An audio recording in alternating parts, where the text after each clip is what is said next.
सिद्धू मूसेवाला को गाड़ी में ही मार दी गई गोली। पर ऐसा क्या हुआ था? एक सिंगर पर कोई इतना ज्यादा गुस्सा क्यों हो गया कि उसने उसकी जान ले ली? ये सारी बातें जानेंगे। इसी के साथ हम इस कमाल के गायक के पहले के जीवन पर भी नजर डालेंगे। आखिर कैसे मूसा गांव का छोटा सा लड़का शुभदीप बना सिद्धू मूसेवाला। तो इसलिए इस वीडियो को एंड तक जरूर देखिएगा। 29 मई ये वो दिन था जब शाम के वक्त में सिद्धू मूसेवाला को गोली मार दी गई थी और उनकी ही गाड़ी में उनकी जान ले ली गई। और उनकी डेथ की कंफर्मेशन मनसा हॉस्पिटल के सिविल सर्जन राजनीत राय ने की है। इनको जवाहर के विलेज में गोली मारी गई है। ये तभी अपने बॉडीगार्ड के साथ थे और उनके बॉडीगार्ड को भी बहुत ज्यादा बुरी तरीके से घायल किया गया है, लेकिन उनकी जान बच गई पर सिद्धू की जान नहीं बच पाई। इस हादसे के तुरंत बाद वो जो लोग थे वो वहाँ से भाग गए और अब तक उनकी पहचान नहीं हो पाई है। और उसके तुरंत बाद यहाँ पर बहुत ही ज्यादा बड़ी भीड़ लग गई थी, क्योंकि ये पूरे भारत में कितने ज्यादा पॉपुलर सिंगर हैं ये बात आप जानते ही होंगे। आपके दिमाग में ये भी आ रहा होगा कि आखिर लोगों को एक सिंगर के प्रति इतना ज्यादा नफरत क्यों हो गया कि उन्होंने उसे गोली मार दी, क्योंकि ऐसे कई सिंगर हैं जो इनसे ज्यादा ऊपर या फिर इनके जितने पॉपुलर हैं, लेकिन किसी के भी ऊपर कभी जानलेवा हमला नहीं हुआ। तो यहाँ पर क्या बात हो गई? दरअसल कुछ वक्त पहले सिद्धू मूसेवाला ने कांग्रेस को ज्वाइन किया था और पंजाब असेंबली के लिए इलेक्शन लड़े थे। हालांकि वो आम आदमी पार्टी से इस इलेक्शन में बहुत ज्यादा बड़ी मार्जिन से हारे थे। इन्हें विजय सिंगला ने हराया था, वो भी करीब 60,000 ज्यादा वोट से। लेकिन इसके बाद जो पंजाब के सीएम है भगवंत मान, उन्होंने कुछ ही दिनों के बाद विजय सिंगला को बर्खास्त कर दिया, क्योंकि उनके ऊपर करप्शन के चार्जेस लगाए गए थे। और इसके करीब कुछ दिनों बाद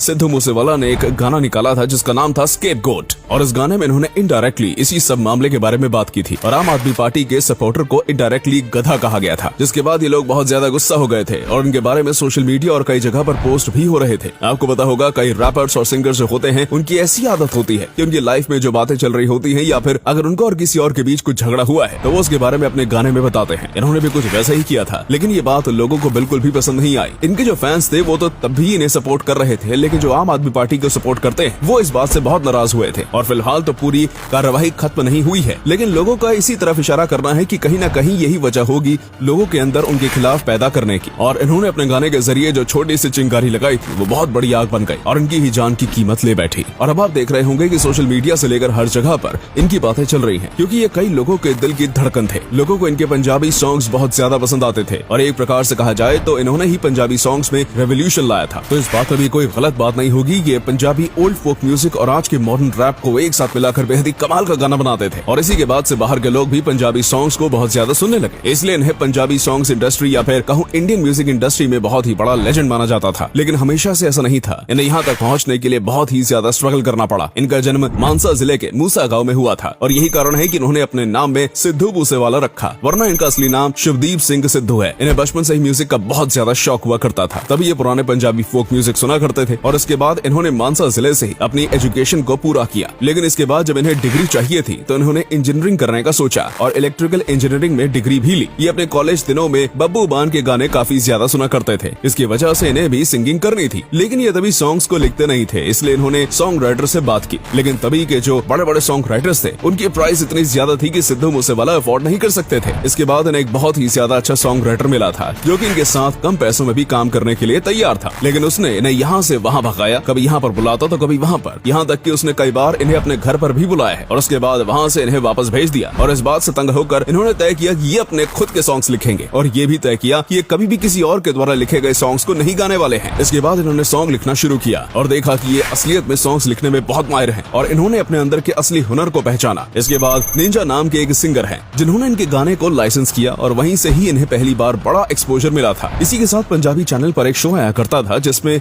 वो अपकमिंग या फिर छोटे सिंगर्स को गाने का मौका देते हैं। इन्हें भी इसी शो में देखा गया था और उसके बाद दीप चंदू नाम के बहुत ही बड़े पंजाबी सिंगर ने भी इनके द्वारा लिखे गए एक गाने को गाया था। लेकिन फिर ये अपनी आगे की पढ़ाई करने के लिए कनाडा चले गए थे और पहले तो इनका वहीं पर सेटल होने का प्लान था। और वहाँ पर जाने के बाद ये और भी कई आर्टिस्ट से मिले और इनका कॉन्फिडेंस और भी ज्यादा बढ़ा और फिर इन्होंने खुद गाने गाना शुरू कर दिया। और स्टार्टिंग में इन्होंने जो गाने गाए वो काफी अच्छे गाए, लेकिन इन्हें वो सक्सेस नहीं मिली थी जिसके ये हकदार थे। लेकिन वो दिन भी बहुत ज्यादा जल्दी आ गया। इन्होंने सो हाई नाम का एक गाना गाया था जिसने इनके सारे रिकॉर्ड्स तोड़ दिए। इसी के बाद इनके जो नए गाने आने लगे सब के सब वायरल होने लगे और ये एक इंटरनेट सेंसेशन बन गए। इन्होंने पंजाबी म्यूजिक इंडस्ट्री को ना बस पंजाब बल्कि पूरी इंडिया में फेमस किया और कई जगह पर तो इंडिया के बाहर भी ये फेमस थे। और इसके बाद इन्होंने कभी भी पीछे मुड़कर नहीं देखा। हालांकि हाल ही में जो हादसा हुआ है वो बहुत ज्यादा दुखद है। भले ये बहुत ज्यादा फेमस थे लेकिन अभी ये और आगे बढ़ते जा रहे थे और ये चमकते सितारे थे जिनके हर एक नए गाने उनकी ऊंचाइयों की ओर बढ़ा रहे थे। लेकिन उनकी ये गलती कहें या फिर उनकी किस्मत कहें, इनकी छोटी उम्र में इन्होंने हमें अलविदा कह दिया। और अभी हम बस एक ही उम्मीद कर सकते हैं कि ये जहाँ पर भी हो वहाँ खुश